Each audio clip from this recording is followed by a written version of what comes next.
сладко кученце, защо си тук? Ой, миличкото то, колко е сладичко. Ой.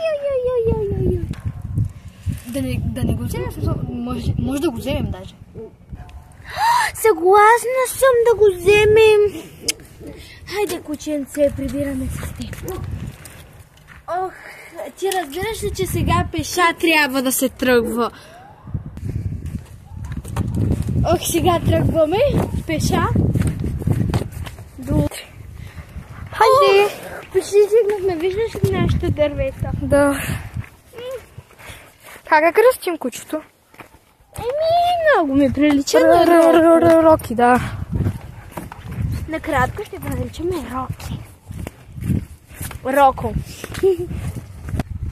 Ами да. Роки, Роко. Не да се таш, може да снимат. Ето стигнахме до блока. Ох, най-накрая се върнахме. Коте! Ох, дали майка ми се притиснала за мене? Не знам. Маме, прибрах се!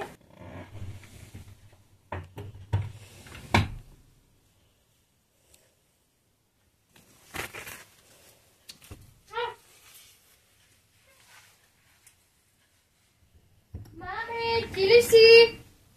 Да, мамо, аз съм. Прибрах се от почивка. Добре. Сега идвам да те пускам да поздравя как си.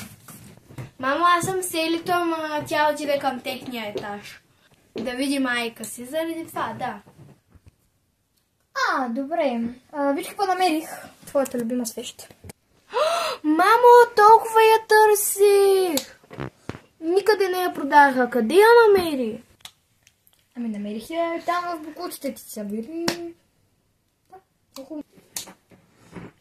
Не знаеш ли къде се продават тези свещи иначе?